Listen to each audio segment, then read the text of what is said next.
até porque assim, ponto e combustível, assim, qualquer, teoricamente, injeção faz, né? Então, um carburador, se tu conseguir chegar no teu objetivo de lambda lá, ou de sonda, e botar o ponto que tu precise, praticamente a potência vai ser a mesma, né? A Sim. diferença é como é que tu controla isso, né?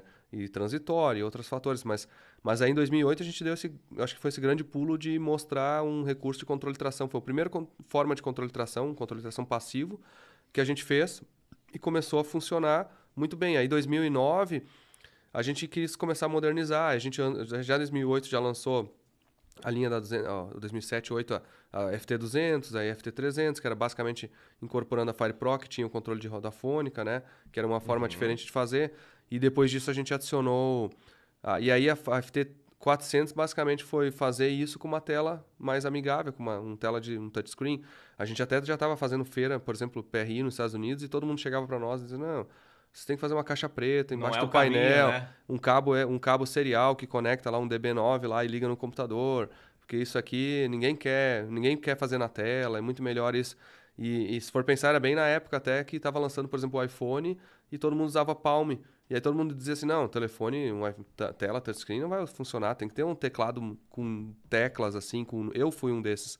Eu tinha um celular da Palm e eu achava que não ia funcionar um touchscreen com uma Teclas tela, digitais. teclas digitais. Então, assim, muita gente entre nós, todo mundo às vezes tem a dificuldade de ver uma inovação tecnológica. Então, a 400 ela nada mais foi do que a mesma tecnologia da Race Pro, com as mesmas limitações, o mesmo processador com uma tela, uma interface melhor. Então ela não teve nada diferente de capacidade de processamento, ela não teve nada diferente de, por exemplo, de recursos, por exemplo, não era injeção sequencial, não tinha vários dos recursos que depois a gente foi desenvolver e ter a possibilidade de fazer na FT500. Porque, de novo, a 400 ela começou com a Turbo Pro lá em 2001, 2003. Então ela durou 10 anos ali. Uhum. E aí, aí quando a gente foi desenvolver a plataforma da FT500, que a gente chama de Power FT, que já era um processador, um PowerPC, que já é uma tecnologia super atual. Para ter uma ideia, o processador da FT500 é uma geração mais recente do PowerPC que a própria Motec M1 usa. Então a gente, na FT500 já usava uma geração mais recente do que eles usavam, até Uhum. hoje. Então, a gente fez um investimento grande de tentar fazer vamos fazer o melhor hardware que tiver, porque aí a gente percebeu que tentar entrar por baixo no mercado, especialmente no mercado americano, não estava dando certo. E até no mercado brasileiro, no circuito, por exemplo, a gente nunca conseguiu penetrar. Naquela época era muito difícil assim ser aceito. Vários dos mercados tinham a visão de que a gente era um pulsador de bico que substituía um carburador e a gente estava querendo fazer um negócio diferente. Então a gente percebeu, cara, vamos fazer um negócio o mais top possível. O desenvolvimento da FT500 a gente botou o melhor, um hardware assim, inacreditavelmente. O processador que ela tem e a capacidade de processamento que tem, tanto que ela, olha só, o processador que começou na FT500 até hoje, digamos assim, na plataforma com a FT600, é o que tem até hoje. 10 anos depois, a gente continua botando atualização em cima de atualização, com recurso, com Uhum. recurso. Então, olha como o hardware foi muito super dimensionado para a época, Claro. inclusive. E, e aí, com a 500, a gente conseguiu botar um monte de recursos que a gente queria, um monte de coisa que a gente sabia que era limitação, onde é que a gente não tinha como fazer antes. E aí que a gente, acho que deu um grande pulo, porque aí conseguiu entrar no mercado americano, sabe? Uhum. Tá, daí a 500 entrou. Então a revolução ali foi basicamente o hardware. E aí, lógico que tiveram que ter algumas estratégias ali para, né, para conseguir usar até esse próprio hardware que vocês colocaram. Alguma te chama atenção ali na FT500 para 400? Vai pegar, por A exemplo, malha assim. fechada melhorou muito, né? A malha fechada por exemplo, exato, a malha fechada foi até hoje ela é reconhecida mundialmente como uma das melhores do mundo, assim, de forma como precisão, estabilidade, tanto que até hoje a gente nunca precisou fazer ajuste de PID, por exemplo, aberto da malha fechada nossa, ela funciona, não importa se é um carro, uma moto de 10 HP ou um ProMode de 5.000, ela funciona perfeita, sabe, perfeita mesmo, muito. Mas aí tem assim recursos que a gente pode fazer, por exemplo, ajuste individual de combustível por cilindro, de ignição, ah, a própria a próprio datalogger deu um pulo grande. Se for pensar, olha o datalogger Claro. da F500. Até hoje muitas ECUs não tem um datalogger tão preciso e tão elaborado e tão útil, né? Então a gente começou a integrar coisas assim que foi um salto muito grande.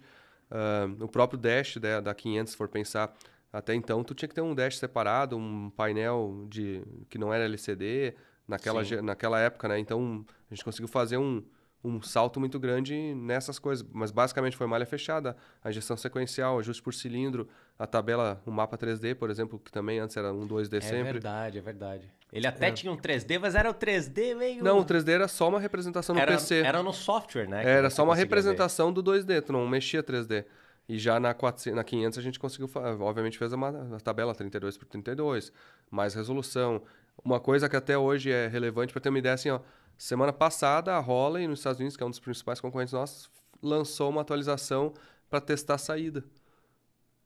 Não tinha. Não tinha até hoje. E todos... Puta, e pra gente, abre a tela, ô, vê se tá pulsando aí. E nós temos isso aí desde 2012, 13, 14 ali, entendeu? Sim, Na verdade, sim, 13, sim. 14. E 10 anos que a gente já tem isso aí, entendeu? E para nós é um recurso tão natural.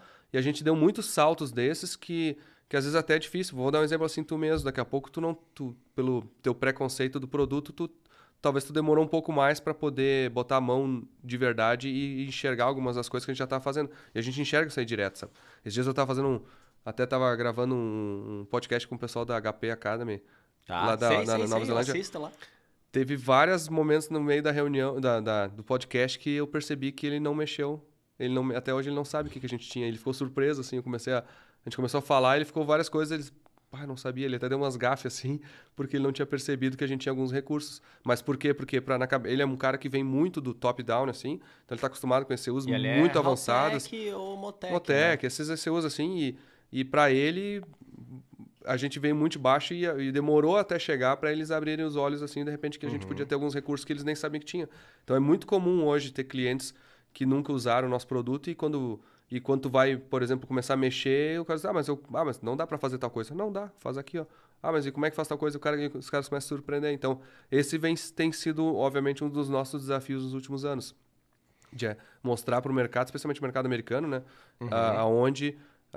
nós já temos os recursos que às vezes eles nem sabiam que a gente já tinha. Ah, mas legal.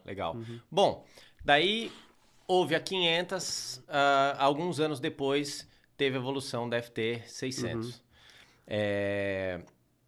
Qual seria o salto ali? O hardware é bem semelhante, continua sendo uma Power FT. As principais diferenças, a gente percebeu o seguinte, primeiro...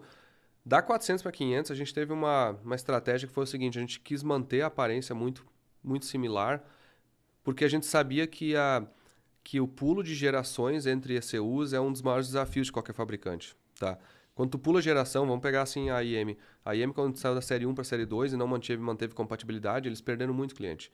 Quando eles mudaram da série 2 para Infinity, eles perderam mais cliente ainda, porque eles tiveram muita dificuldade de migração dos produtos. O que a gente procurou fazer? A gente pegou a 400 e a 500 manteve o mesmo conector e para ser praticamente pino compatível. Então, tirar uma 400 e botar uma 500 com muita facilidade. Tinha um e outro fio só que tinha que mudar. E aí, inclusive, lia o mapa de uma, botava na outra e saia funcionando.